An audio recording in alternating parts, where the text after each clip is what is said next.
It is often said that God is beyond words, that heavenly experience cannot be uttered, and the truth of things is not easily written in a language of ordinary logic. Even so, out of their great compassion for humankind, enlightened sages of the past have expressed the truth in eloquent words, including through poetic expressions.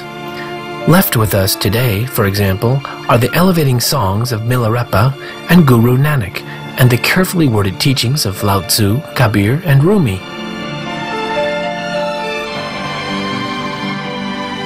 Many a beautiful line of poetry has helped to soften the rigid cement that sets the minds of human beings in a maze of ignorance. Supreme Master Ching Hai, a spiritual teacher and poet herself, has cherished the art of poetry since her childhood. She has often shared and discussed the poems of past saints during lectures, as in this February 2007 international gathering in Sihu, Formosa, or Taiwan. The rest of the world may sleep, but real lovers throughout the night talk inwardly with God. All through the night, God is calling us. Rise up. Use this time richly, you poor man. If you don't, you will burn with regret when your soul's separated from your body. Voila.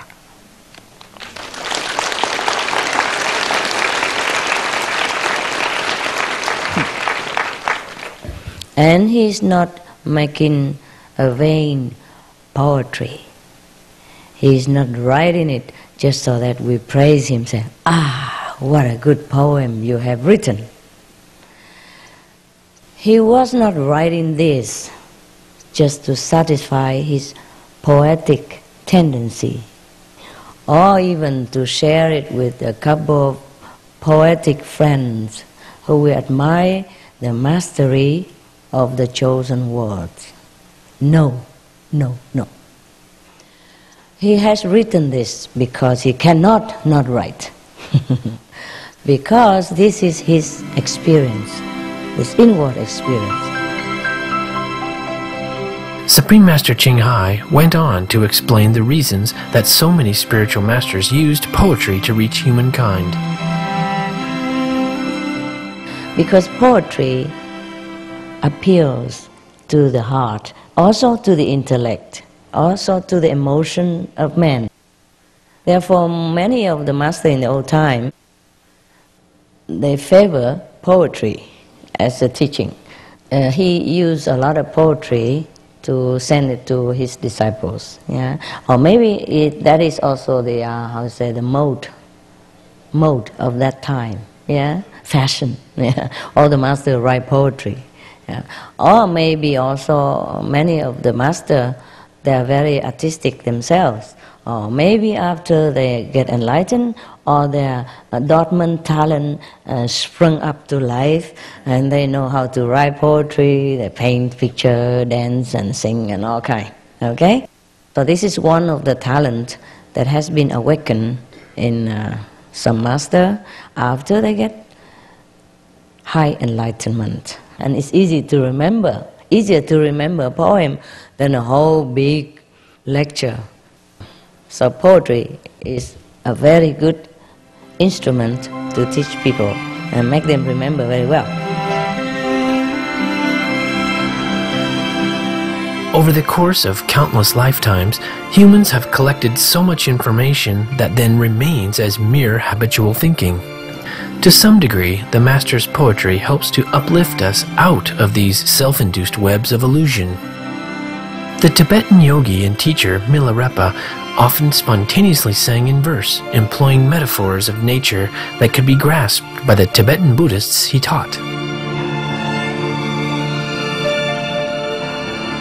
Realizing the groundless nature of ignorance, my former awareness, clouded and unstable like reflections of the moon in rippling water, becomes transparent, clear as shining crystal, Its sun-like brilliance is free from obscuring clouds.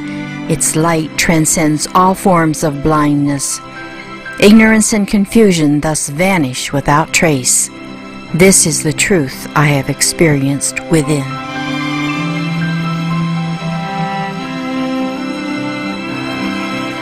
Guru Nanak, the first of the great Sikh masters, was very fond of the teaching method of using verses and music. He would often recite his own verses in order to expand people's consciousness. Accompanying him through his travels was the faithful Mardana, who played the rebab, a stringed musical instrument, as Guru Nanak sang. Drawings often depict them together. Guru Nanak was very fond of daily metaphors with meanings of the highest order. His words were originally in Punjabi, a language he is also credited with enriching through elements of Sanskrit and other languages. Guru Nanak himself, at his moment of enlightenment, uttered one concise line: "There is neither Hindu nor Muslim," meaning the experience of God is beyond religion. The experience of his enlightenment itself was indeed beyond any words. Yet Guru Nanak knew the beneficial effect that devotional song and poetry might produce upon those sincerely yearning to be free.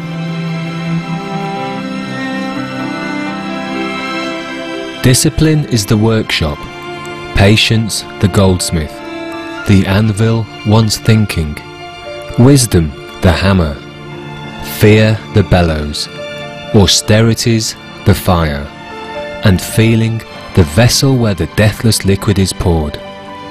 In such a true mint is forged the word, and those on whom he looks do their rightful deeds.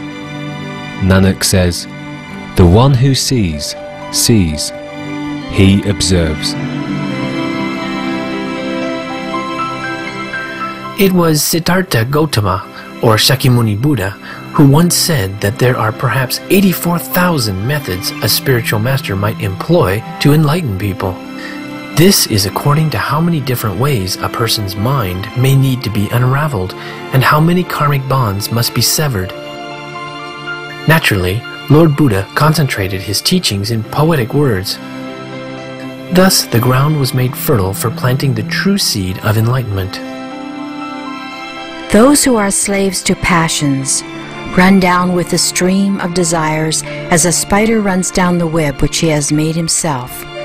When they have cut this at last, wise people leave the world free from cares, leaving all affection behind. Meanwhile, other spiritual teachers have used the poetic form to convey deep symbolic meanings that are rooted in the consciousness of many. The Mahabharata is a fantastic Hindu epic which was written millennia ago, whose tales are deeply imprinted on the consciousness of many Hindus. Perhaps it is why Indian guru Sri Aurobindo chose this culturally familiar love story of Savitri and Satyavan as the platform for his 12-volume, 20,000-line epic Savitri. The tale of Savitri and Satyavan, Sri Aurobindo explained, is one of the symbolic myths of the Vedic cycle. Satyavan is the soul carrying the divine truth of being within itself, but descended into the grip of death and ignorance. Savitri is the divine word, daughter of the sun, goddess of the supreme truth, who comes down and is born to save. Sri Aurobindo's verses seek to uncover the veiled mysteries of the universe and the purpose of existence within its grandeur.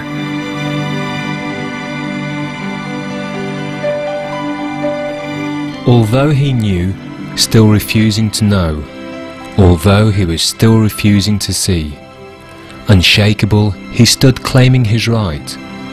His spirit bowed, his will obeyed the law, of its own nature, binding even on God's.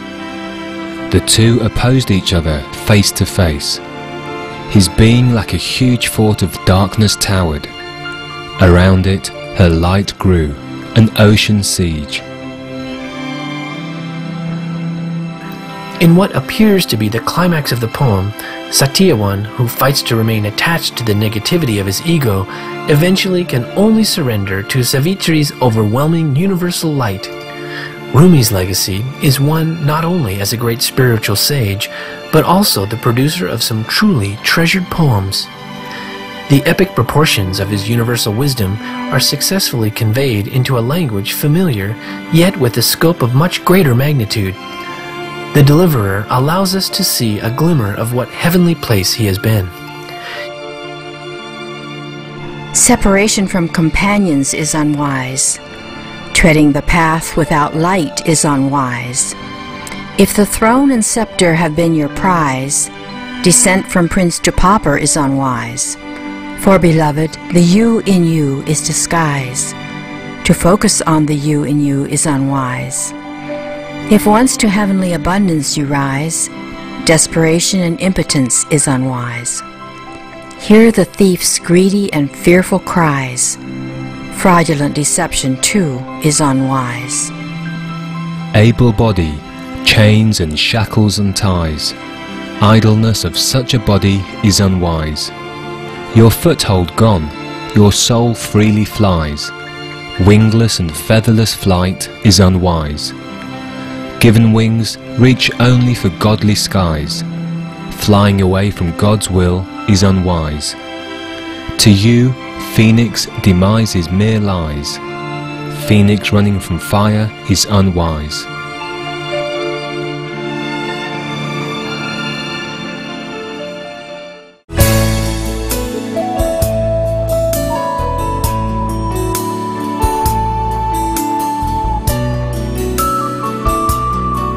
In our times, Supreme Master Ching Hai shares with us exquisite poetry that deeply inspires an elevated consciousness within.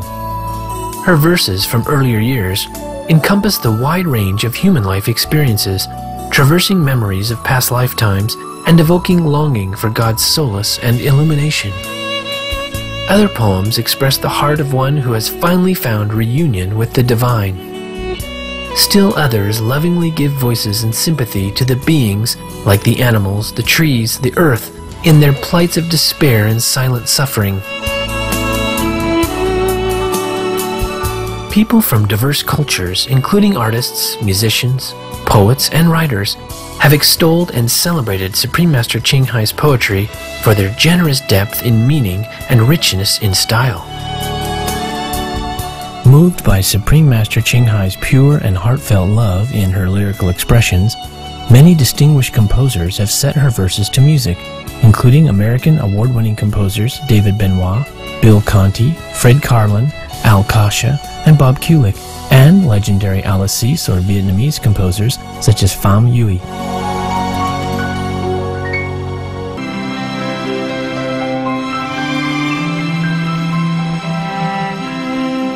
For more details, please visit www.suprememastertv.com/AJAR.